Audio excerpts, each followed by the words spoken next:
Our experts are monitoring the data from every part of our country having to do with the topic that we're here to discuss.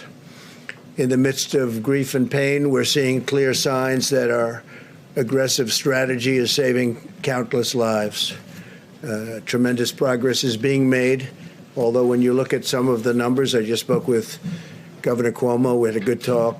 When you look at those numbers, the numbers of death, people that have died, it's so horrible. Now, on the other side, you have the numbers of beds being used, we were just saying, are substantially reduced. That's usually the sign that it's heading in the downward curve. So New York, we know where that is. But in the midst of all this grief and this pain, we're seeing these signs, and we're seeing them very strongly. And a lot of that has to do with the aggressive strategy in saving so many lives. We're saving so many lives compared to what it could have been. So nobody knows what the number is, but we had a number of 100,000 lives. As many as that is, it's impossible to even think of it. And that was the low end, with a tremendous amount of work and a tremendous amount of,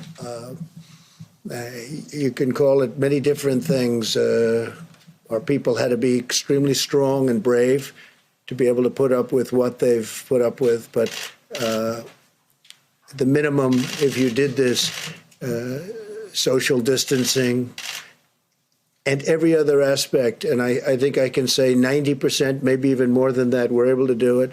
The minimum number was 100,000 lives, and I think we'll be substantially under that number. Hard to believe that if you had 60,000, you can never be happy, but that's a lot fewer than we were originally told and thinking. So they said between 100 and 220,000 lives on the minimum side, and then up to 2.2 million lives if we didn't do anything. But it showed a just tremendous resolve by the people of this country. So we'll see what it ends up being, but it looks like we're headed to a number substantially below the 100,000. That would be the low mark. Hey there, I'm Chris Hayes from MSNBC. Thanks for watching MSNBC on YouTube. If you want to keep up to date with the videos we're putting out, you can click subscribe just below me, or click over on this list to see lots of other great videos.